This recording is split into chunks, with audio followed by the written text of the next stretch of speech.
종교의 문제에 있어서 아주 두 번째 중요성이 하나 있는데, 하나 뭐냐, 모든 종교는 사람을 자유롭게 만들려는 경향을 가지고 있어요. 우리가 예를 들자면 종교를 갖는다는 건 뭐냐면은 어떤 억압이나 두려움이나 혹은 어떤 이런 어떤 뭡니까 이런 모든 어떤 얽매임에서 자유함을 누리려고 종교를 갖는 거지.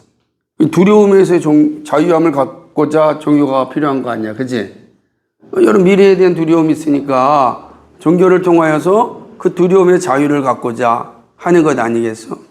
그게 종교의 원래 목숨이란 말이야. 그러니까 지금처럼 여러분들이 저한테 막 이렇게 같이 대화하고 자기 의견을 충분히 내세우는 것도 당연히 그런 어떤 자유함이 있기 때문에 그런 거거든.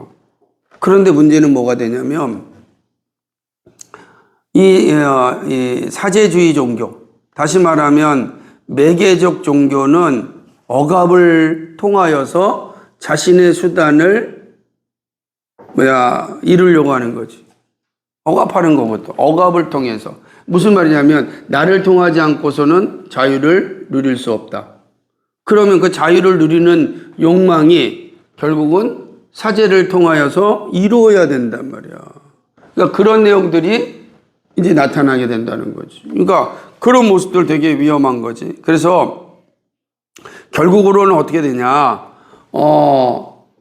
그냥 사제가 없이는 어떤 나의 자유를 찾을 수 없으니, 그러면 사제를 통하여서 내 자유를 추구하자. 그럼 생각해 봅시다. 그러면 사제가 없다면, 사제가 있다면 우리는 자유를 누릴 수 있을까? 우리는 자유가 없는 거야. 왜? 사제가 자유를 줘야 되니까. 그지? 그럼 이제 이게 사회적 영역으로 한번 와보자. 독재자가 있어. 그지? 독재자가에 대해서 항의할 수 있는 힘이 있을까? 없어지는 거야. 왜냐? 사제를 통하여 자유를 얻었다고 한다면 우리도 지금 마찬가지. 우리 역사를 보게 되면 독재자가 우리에게 부와 명예를 준다고 한다면 어떻게 되는 거야? 그 독재자를 용인하는 거 되지. 저항할 수가 없는 거지. 왜? 나의 자유와 나의 기쁨은 누굴 통해서 왔으니까? 독재자를 통해서 왔으니까. 여러분 안 그래? 지금도 가끔 들어보면은 끔찍한 것 중에 하나가, 야, 지금 생활보다는 옛날에 전두환 시절이 좋았어. 끔찍한 거지. 전두환 시절이 좋았다는 거 어떻게 결정하겠냐고. 여러분은? 그거 아니잖아. 그런데 왜 그래? 이런 거야. 그러니까 자유를 누리고자 하는 것이 아니라 자유를 억압하는 기능을 하는 게 매개자 종교라는 거지. 그런데 칼빈주의가 뭘 가져왔냐? 매개자 종교를 깨뜨렸고 저항할 수 있는 종교가 온 거다라고 하는 거지. 오늘 우리의 대화도 마찬가지지. 어쨌든 간에 논리적으로 싸우는 거는 칼빈주의만 가능한 거지. 예를 들면은 사제주의에서는 평신도는 사제에게 어떠한 말도 붙일 수가 없고. 왜? 사제가 뭘 가지고 있으니까. 사제가 뭘 가지고 있지? 아니, 사제. 그러니까 노마케도의 사제가 가지고 있는 게 뭐야? 죄사명권이야. 고해성사를 할 때, 고해성사를 해야 내 죄를 고해하면은 그거를 사할 수 있는 길을 제시해 주잖아. 그런 사람한테, 당신 그거 잘못됐습니다. 라고 말할 수 있겠냐고. 그래서 칼빈주의가 가는 곳마다 민주화가 이루어지는 거지. 독재가 사라지게 되는 거지. 그러니까 이런 모습들이 생겨난다라고 하는 거죠. 그러니까 정상적인 하나님 중심의 종교만이 사실은 이 싸움에서 이길 수 있다는 거지. 이 싸움에서 이길. 그러지 않으면 다 침묵해야 돼. 왜? 죄사명권이 있는데. 죄사명권이 있는 사제에게 어떻게 대들겠어? 불가능한 거지. 독재에 어떻게 항거하겠어? 불가능한 거지. 그러나 이거를 해소해 준 건 칼빈주의다. 칼빈주의만은 드디어 가서 종교적 자유를 부르짖고 민주주의가 일어났고, 그리고 얼마든지 자기 의견을 표출할 수 있는, 그게 칼빈주의가 가져온 거다라고 하는 거죠. 그래서 아까 위그노들을 레지스탕스라고 하는 거, 저항자라, 프로테스탄트 저항자라라고 하는 의미가 여기 있다. 자, 이게 이제 두 번째 측면에 볼 때는, 기독교는 매개적 종교가 아니라, 칼빈주의는 매개적 종교가 아니라 직접적 종교다. 두 번째 개념. 세 번째가 뭐냐면, 종교는 부분적인가 아니면 포괄적인가 하는 거지. 즉 보편적인가라는 거지. 무슨 말이냐면, 종교의 목적인 인간 자신에서 발견되고 그 실현이 성직의 중보자에게 달려 있다면 종교는 부분적일 수밖에 없다. 그렇지. 그러면 왜 그러냐면, 성직자가 하는 대로 죄가 사면되어지고 성직자가 하는 대로 살아야 되니까. 직업, 결혼, 모든 것들이 성직자에 따라 이루어진다면 종교는 뭐야? 전포괄적인 게 아니지. 부분적일 수밖에 없다라고 하는 거지. 그러니까 모든 사람은 종교적 필요를 불러일으키는 인생 사건들에서, 그리고 자신이 마음대로 간섭할 수 있는 사건에서 자신의 종교를 국한시키게 된다라고 하는 것. 세 가지 모습이 있는데, 하나는 뭐냐면 종교적 기간, 종교적 영역, 개인의 집단. 이게 종교의 부분적 특성을 보게 되면 세 가지로 이제 구체적으로 나타나게 되는 거야. 그러니까 사람으로 시작된 종교는 세 가지 영역에서 분명한 특성을 가지고 있다. 첫 번째가 기간인데, 사람들은 종교가 인간 지성의 범위에서 물러나야 한다고 주장하고 있는 거지. 무슨 말이냐면 이런 거지. 프랑스 계몽주의자들이 이야기한 내용이야. 더 이상 이 신은 이성의 작용을 통하여 알아가는 거지. 이해가 돼요? 그러니까 이성을 떠난 신이라는 것은 존재할 수 없다. 그래서 지성의 범위에서 좀 이제 물러나라 라고 얘기하는 거야. 이제 우리 지성의 범위에서, 우리 이성에서 벗어나고 우리 안에는 그냥 지성의 신비적인 영역으로만 남아있으면 된다 라고 이야기하는 거지. 그러니까 종교는 단지 그냥 신비적 감정을 통하거나 실천 의지를 통해 자신을 드러내야 되는 거지, 이성의 영역에 머물면 안 된다. 그게 무슨 말이겠어? 우리가 이렇게 되는 거지. 그러니까 교회에서만 하나님 얘기하고, 교회에서만 우리 어떤 기도, 믿음 얘기하지. 여러분이 나가는 학문의 영역에서, 여러분의 직장의 영역에서, 거기에서, 정치의 영역에서 하나님, 그 다음에 믿음 얘기하면 안 된다. 최근에 안창호 대법관이 국민권익위원장이 될 때 청문회 위원들이 뭐라고 얘기하냐면, 당신 교회 장로라고 하는데, 예를 들자면은 창조론을 믿습니까? 창조론을 믿는 분이 어떻게 국민권익위원장을 할 수 있습니까? 어떻게 생각해? 이 말에. 한번 이 말에 대해서 여러분이 한번 3초씩만 한번 얘기해 봅시다. 여러분 생각. 창조론이랑 국민 권익이 뭔 관계인지 모르겠어요. 응? 창조론이랑 국민 권익의 관계를 모르겠어요.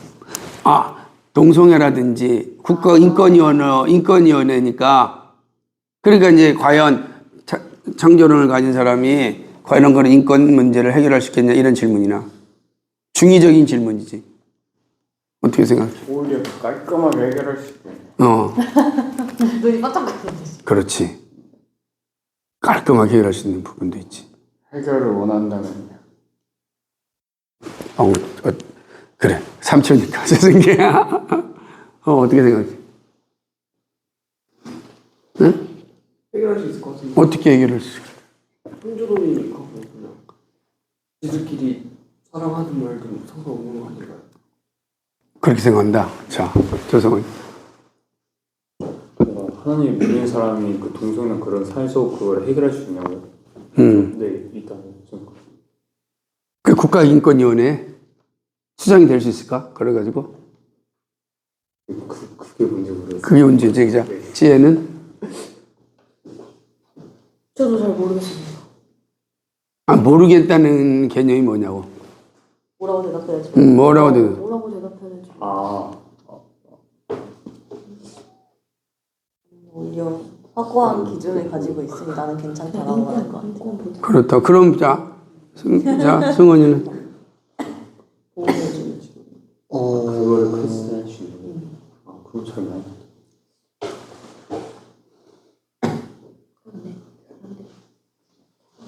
모든 인권을 존중하는 게 맞지 않나? 뭐 존중한다. 야, 크리스찬이. 동성 인정하셨어? 이거 근데 그 사람이 기독교인인지 어떻게 확신해요? 그냥 장로만 직분만 받고 있는. 아니 물론 그렇긴 하지만, 그 그러니까 사람은 보편적으로는 이제 기독교인을 인정하고, 공부터지. 그건 이제 내면의 문제니까 어떻게 해결할 수는 없는 문제고, 그러니까 그게 나는 좋은 질문이야. 그게 사실은 드러날 수 있는 기회가 되기도 하지만 어찌됐든 뭐라고 대답하셨어요? 나 그 대답까지는 못 들었는데 예로는 아니 대답은 아마 이렇게 한 것 같아. 뭐 저는 열심히 잘할 수 있을 것 같습니다. 그런 것 같아. 근데 재밌는 것은 그것을 질문한 사람들이 다 이제 우리 지역구 국회의원이었고, 그러니까 한 사람은 이제 목사 아들이라는 사람이 질문했대. 또 한 사람은 전직 전도사라는 사람이 그런 질문을 했대. 그러면 그러고 이제 장로가 대답을 해야 되는 상황이야. 되게 우습지. 근데 이게 나는 그걸 보면서 어떤 생각이 들었냐면, 프랑스 대혁명의 정신이 드디어 이제 한국에 공적 영역에까지도 이렇게 들어왔구나, 확실하게. 왜냐하면 우리 앞에 봤지만 공적 영역에서는 하나님도 없고 주인도 없다 라는 것이 볼테르의 생각이었잖아. 그럼 지금 국민인권권익위원장 그거는 공적 영역이잖아, 그지? 그럼 무슨 말이냐면 공적 영역에 하나님 필요합니까? 라는 질문이야.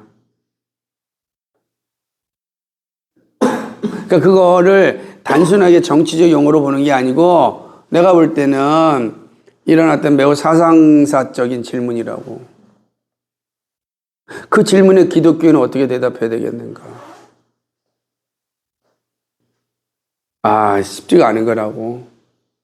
그래서 지금 여기 얘기하는 것처럼 우리 시대 지혜로운 사람들은 종교가 인간 지성의 범위에서 물러나야 한다.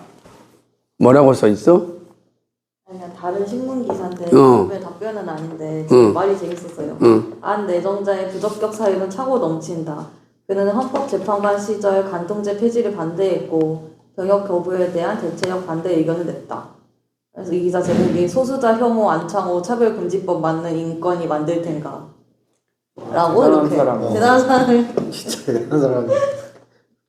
지금 학생들 핸드폰 걷는 것도 얘기해가지고 욕먹고 있대. 학생들 핸드폰을 걷는 게 이 사람은 인권 침해가 아니다. 핸드폰을 걷어야 한다 하는 거고. 다른 사람들은 멋있는 인권 침해를 사람. 하는 의인이시네. 의인하는 분이셨네. 그러니까 우리 입장에선 그런데 사실은 이제 이 시대는 뭐냐면 과연 이런 부분에서 종교가 있어야 되냐라는 게 이제 질문이란 말이야. 그러니까 이게 20세기의 질문이었다면 종교가 바로 지금 프랑스 대혁명의 사상이 유럽을 휩쓸고 있을 때의 그 이야기라고 이해가 돼? 그럼 아브라함 카이퍼는 동성애를 묵인한 거네요. 네덜란드에서 결국에는 그런 것들이 다 퍼졌고 아브라함 카이퍼 시절에도 기독교가 존중받기 위해 다른 정당들이 다 존중했다고 그랬잖아요. 그렇다는 건 결국 그 타 정당들이 내세우는 동성애라든지 그런 거를 이 사람이 총리로 있었을 때. 근데 아주 기가 막힌 질문이고 탁월한 질문입니다. 그리고 너무 어려운 질문입니다. 왜 그러냐면 그게 이제 아브라함 카이퍼를 비판하는 한 축이기도 하기 때문에 그래. 그래서 지난번에 똑같은 질문을 연호가 하듯이 아름다운 정원이 아니라 근데 그 책에서는 그게 아름답다고 얘기하고 아니 그걸 존중해준 이유가 그 기독교적인 그런 체계로 모든 걸 이길 수 있다고 생각해서 그렇지. 다 냅뒀다고 말은 하지. 진짜 어려운 것. 이제 지혜의 질문에 오늘의 현실이 답을 한번 얘기하면서 한번 생각을 해보고 답을 뭐냐면 최근에 20년 동안 동성혼 합법 그러니까 법으로 제정하자라고 하는 그 퍼센테이지가 2024년에 와서는 지금 찬성이 그러니까 동성혼을 합법화하자는 찬성이 40%, 반대가 51%야. 그런데 2001년에는 그러지 않았거든. 근데 거의 왔잖아. 더 무서운 건 뭐냐면 20대, 30대, 40대가 10%와 20% 안에 있었거든. 찬성이. 근데 23년에는 그게 몇 프로냐면 60%, 50%, 40%로 확대됐어. 20, 30대가. 20대, 30대, 40대가. 지금 그러는 사이에 교회는 신뢰도가 20%에만 머물고 있어. 그럼 앞으로 어떻게 법은 여론을 따라 만들어질 텐데 이게 그러니까 논리적으로 보면은 50% 넘어갈 것 같잖아. 그지? 네. 넘어가면은 이제 이게 합법화 되는 상황이 온다는 거지. 문제는 이번에도 서울시 교육감이 진보적 교육감이 됐고 학생 인권 조례 반드시 수정할 필요 없다 그랬거든. 그럼 교육 부분에도 그렇고 정치는 이렇게 오는 거야. 그럴 때 우리 어떻게 해야 되냐라는 거지. 그러니까 지금 제가 질문한 내용들이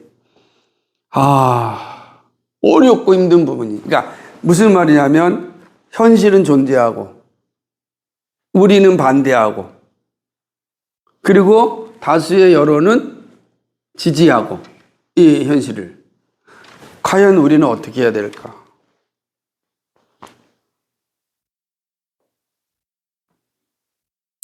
어렵잖아. 이미 그 현실이 오면 파리올림픽에서 봤잖아. 파리올림픽 개막식 기가 막히지 않아? 최후의 만찬을 내 집이한 송소절로 채웠다고. 그러니까 의도적이잖아. 예수님의 12제자가 그렇다라고 하는 건 전 세계적으로 향하여서 이거 문호를 열어라 이런 뜻이거든. 그리고 권투 선수도 나왔고. 어떻게 해야 되지 우리는? 이게 정말로 힘든 문제야. 지성의 영역에서 이 기독교를 빼라라고 하는 이 흐름은 우리에게 왔을 때 지금 사실은 저 질문에 쉽게 답을 못하는 거.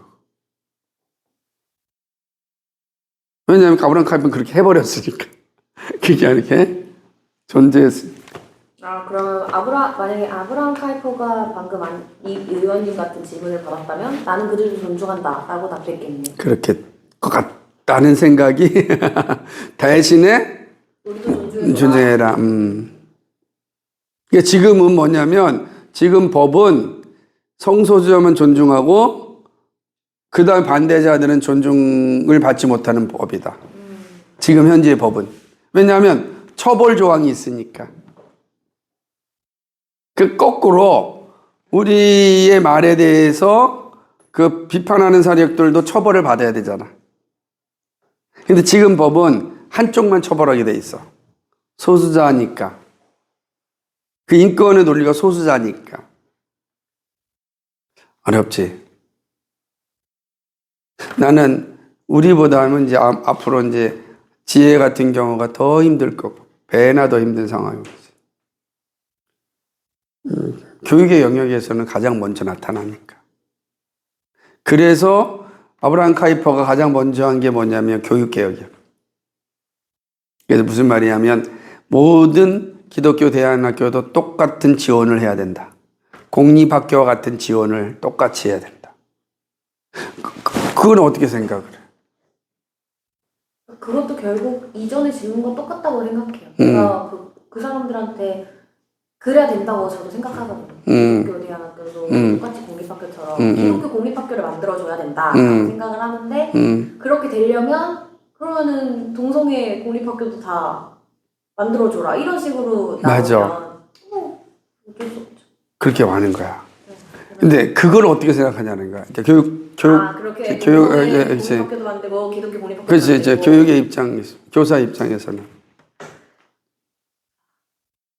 현실적으로 봤을 때 그렇게 되는 게 가장 베스트이지 않을까요?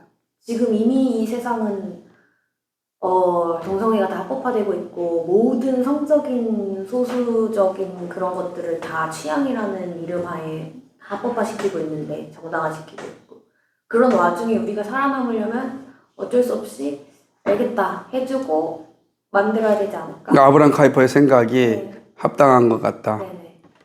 그러니까 결국에 그럼 우리가 승리하려면 그들이 우리의 생각에 동조해야 되고 그들과 함께 다수가 돼야 되는데 그들은 지금 우리를 받아줄 생각이 전혀 없고 지금까지의 역사를 봤을 때 기독교는 한국은 오케이. 기독교가 설득시키고 오케이. 아, 좋은 생각. 그러는 게 어려운 생각이지. 그죠? 어떻게 우리 시대가 흘러갈지는 좀 우리가 살펴봅시다. 지금 오늘 우리가 나눈 얘기들 여러분 생각들을 잊어버리지 말고 고민합시다. 그래서 저는 그래서 50년 후를 놓고 기도합니다. 50년 후. 50년 후는 뭐예요? 여러분의 자녀의 세대가 50년이 되는 거예요. 그러니까 2대 후에 자녀들 얘기하는 거예요. 근데 늘 자녀 교육을 실패했어요. 제가 이때 청년 교육자 시절부터 우리 자녀들을 놓고 기도하자라고 했어요. 여러분이요. 그리고 그 40대 지금 40대들이에요. 그 40대들이 지금 우리가 아는 것처럼 주일학교 애들이에요. 걔네들 그렇게 교육하고 있느냐? 그러니까 한국교회 전체 그렇게 하고 있냐?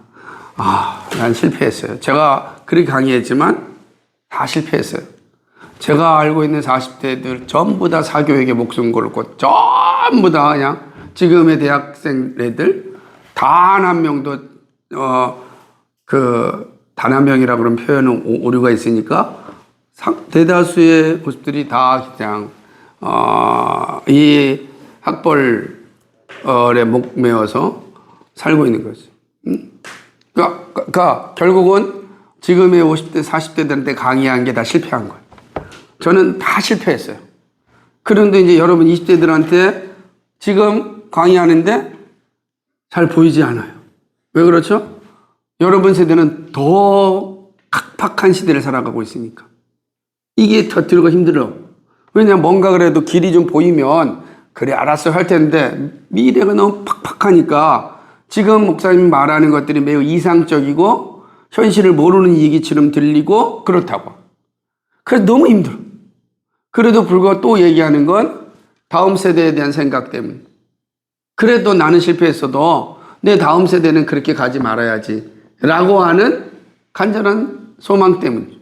그러나 그 세대도 소망이 별로 안 보이고 그 다음 세대 한 50년 지나가야 비로소 조금 빛이 보이지 않을까? 아까 얘기했던 것처럼 그 싸움에서 좀 이겨내지 않을까? 라는 생각을 개인적으로 해요. 그래서 50년 후 기도를 늘 하고 있는데 우리 교회 표도 500만 명의 복음을 전하는 거 아니야. 우리 교회가? 얼마나 웃어, 그죠? 500만 명의 복음 전하는 게 우리 교회가? 이 조그만 교회가? 50년을 생각하는 거지. 50년. 50년만 교회가 유지된다면. 그죠? 그럼 70년 되는 거죠? 70년 뒤에 어떨까? 소망이 없겠지만 적어도 100년 뒤를 어떨까? 이렇게 해서 고민하고 사는. 50년 뒤에 몇 살입니까? 70. 네. 그러니까 아직 팔팔할 때, 그죠? 팔팔할 때잖아. 그러니까 50년 뒤 팔팔할 때요. 그러면 100살이 될 때가 몇 살이지? 2100년. 그러니까 70년, 한 70년 남은 건가? 네. 그래. 70년. 100살까지 우리 석현이가 100살을 산다고 할 때 과연 석현이가 100살 될 때 한국교회에 소망이 있었으면 좋겠어요. 여러분은 그 영광을 보고 하나님 앞에 왔으면 좋겠어요. 영광을 보고. 저는 못 볼 것 같아요. 저는 이 끔찍한 현실만 보고 하나님 앞에 갈 것 같아요. 끔찍한 영광. 예. 내가 50년은 못 살 것 같아. 그지? 혹시 몰라요. 그래? 그래. 아. 그러니까 그런 생각을 많이 들어요. 자, 그게 이제 그 내용이에요. 이게 한 문장에 그 의미를 담고 있는 거야. 이해가 되죠? 근데 이제 보세요.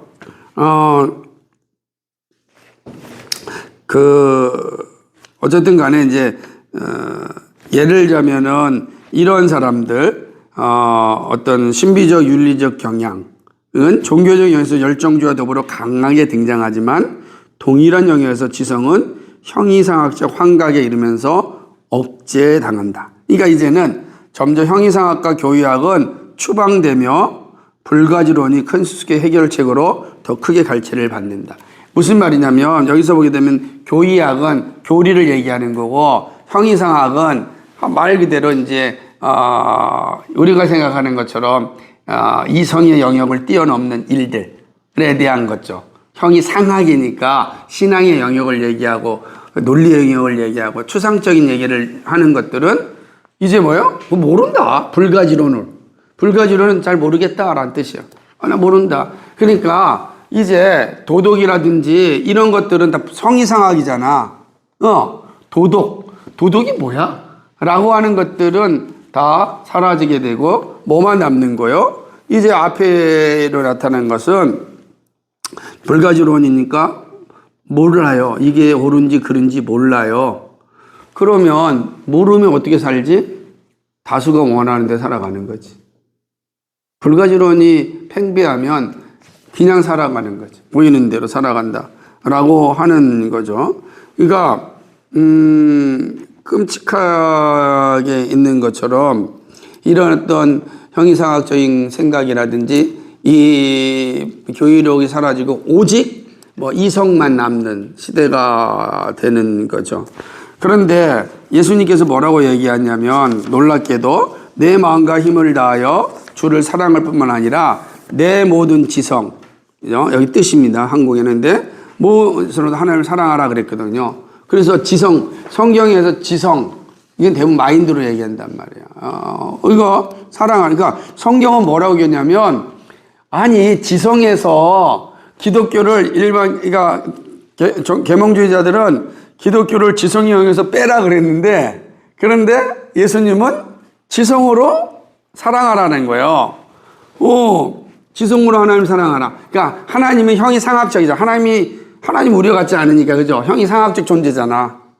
그 하나님은 어떻게 알아? 지성으로 사랑하라는 형이하학이라는 이성의 영역을 얘기하는 거예요. 땅의 영역.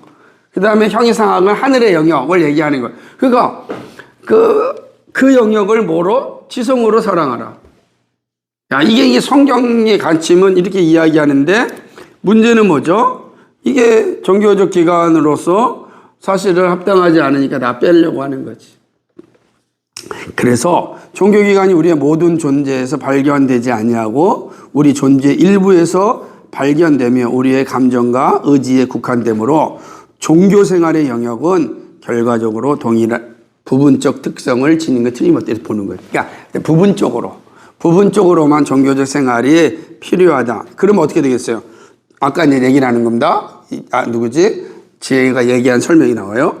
종교가 과학에서 배제되고 그대로 거예요. 종교의 권위가 공적 생활의 영역에서 배제되었어요. 그리고 뭐냐? 기도는 뭐로 가는 거예요? 이제는 내면의 자소, 기도적, 비밀의 종교로 배타적 되는 거죠. 그러니까 신비주의자는 종교를 감정의 은신처로 이제 추방하는 거죠. 그러니까 이렇게 돼버린 거예요, 이제. 그러니까 종교가 뭐야? 전 우주적인 삶에 있는 게 아니고 예를 들자면은 여기 있는 것처럼 과학, 공적 생활 다 종교가 필요한 게 아니라 그거를 다 뭐요? 다 추방하고 어디에만 있으라? 형이상학적인 영역. 내면에, 혼자 내면으로 기도해. 그러니까 내가 내면에 하나님 만나는데 우리 공적으로는 얘기하지 말자. 이게 상대주의가 되는 거야, 나중에. 상대주의 사상으로 나오는 거예요. 너한테는 하나님이지만 나한테는 아니야. 라는 게 이제 이 계몽주의자들 생각이에요. 그러니까 공적인 영역에서. 그 똑같은 거예요. 그렇게 보면 아까 그 청문회 이야기가 이해가 되죠. 왜 이런 질문을 할까? 그러니까 단지 정치적인 질문이 아니라 사상서적인 질문이란 말이에요. 종교는 어디로만 가면 된다? 내면으로만 가라. 내면으로. 그러면 이제 여러분 결혼할 때 많은 젊은 사람들이 뭐라고 그러게? 그래. 난 당신의 종교를 존중해. 그거는 개인의 것이고 내면의 것인데, 우리 결혼 생활하는데 그게 무슨 문제가 돼? 우리는 그냥 결혼 생활하고 당신은 그 내면의 소리에 따라 살아. 놀랍게도 옛날에는 이게 안 됐어. 근데 지금은 젊은 세대들이 진짜 존중해줘. 아내, 남편의 신앙생활을 존중해주고 그거에 대해 싸우지도 않아. 그리고 왜? 그 내면의 일이야. 그러니까 오히려 결혼하기가 쉬워진 시대지. 결혼 쉬워져요. 근데 나는 그래서 또 감사하게도 기회이기도 해. 그런 사람 만나서 아까 거룩한 싸움을 통해서 우리가 이긴다면 이제 그들은 신앙의 자리로 올 수 있는 여지가 이전 배타적인 것보다 나아진 시대다. 그게 포스트 모더니즘이 가져다 준 좋은 열매이기도 하지. 여러분은 어떻게 생각합니까? 저는 솔직히 반대. 반대한다. 왜냐면 제 주변에 제 친척들도 그렇고 실패한 사례들이 너무 많이 봤으니까 그게 좀 아무리 강한 믿음이어도 아무리 이게 좋은 최선의 결과가 나오고 이게 반은 교회를 안 가고 반은 교회를 가니까 그것 또한 실패가 아닌가 싶어요. 절반의 확률에 내 삶을 걸고 싶지 않은 거지. 그렇구나. 그러면 이제 그게 사회적 영역으로 와서 아까 지혜가 얘기한 것처럼 그게 좀 베스트가 될 수 있을까? 그게 되려면 뭔가 한국 교회들이 다 같이 단합을 해야 되는데 거기서부터 안 될 것 같아요. 한국 교회가 단합하는 건 위험해. 십자군 전쟁처럼 만들어져서. 그러니까 하나님의 나라는 칼로서 이루어진 적이 없잖아. 왜냐 예수님이 말씀하기를 칼을 사용하는 자는 칼로 망한다 그랬잖아. 그 뭐냐면 거룩한 삶으로 나타나야 되거든.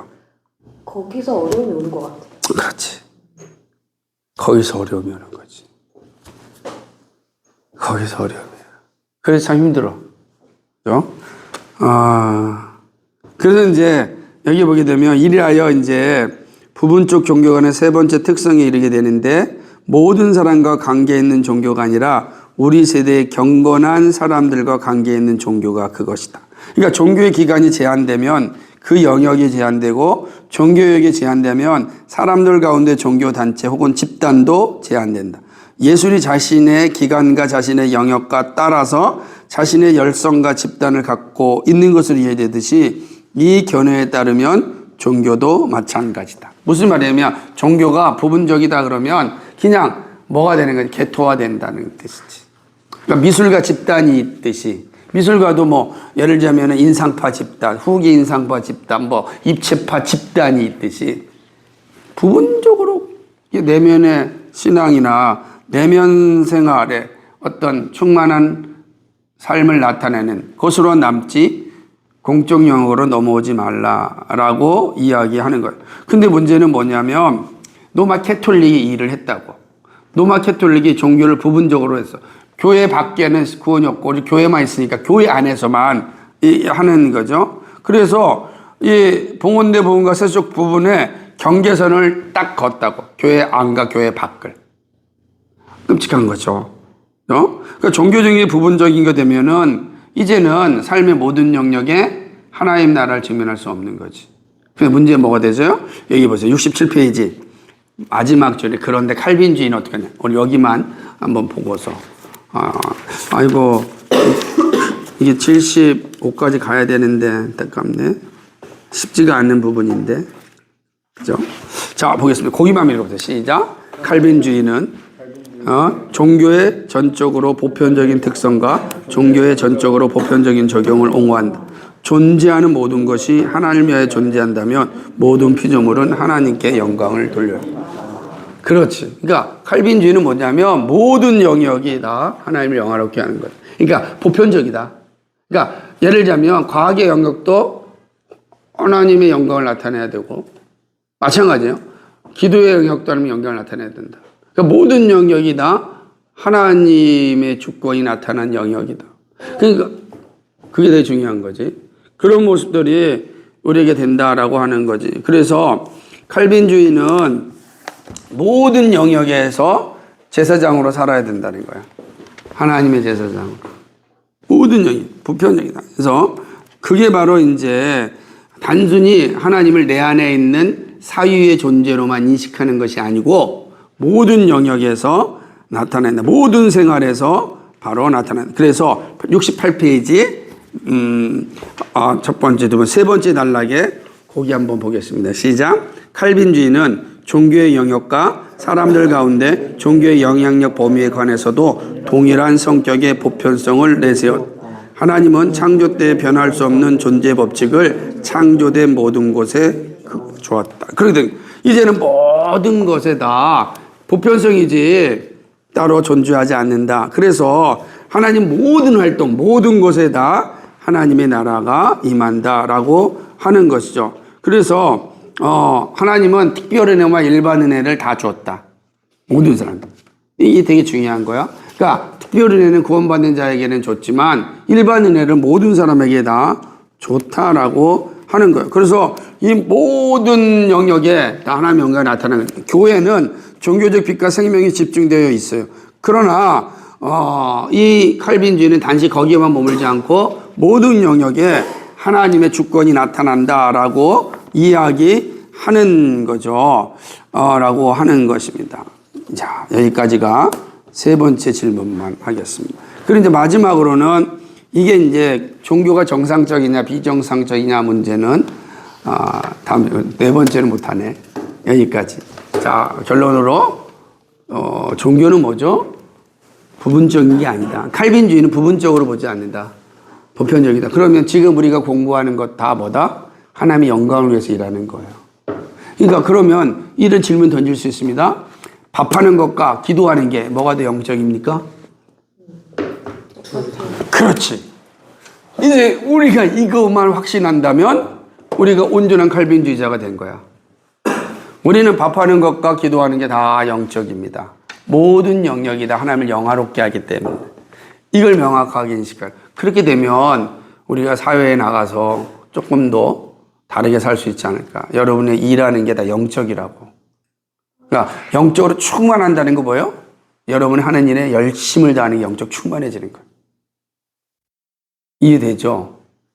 기도만 마냥 충만한 게 아니고 그건 왜 우리의 신앙을 어디에 하는 거예요? 노마 캐톨릭이 말하듯이 부분적으로. 그리고 그걸 누가 요구했어요? 계몽주의자들이 요구하는 거로. 그러니까 계몽주의자들이 요구하는 것으로 우리가 교회 가져와. 그래가지고 우리가 이렇게 빈약해진 거지. 결국 우리가 그들의 전략에 넘어간 거다. 이 싸움을 다시 싸워야 된다. 네, 이상입니다.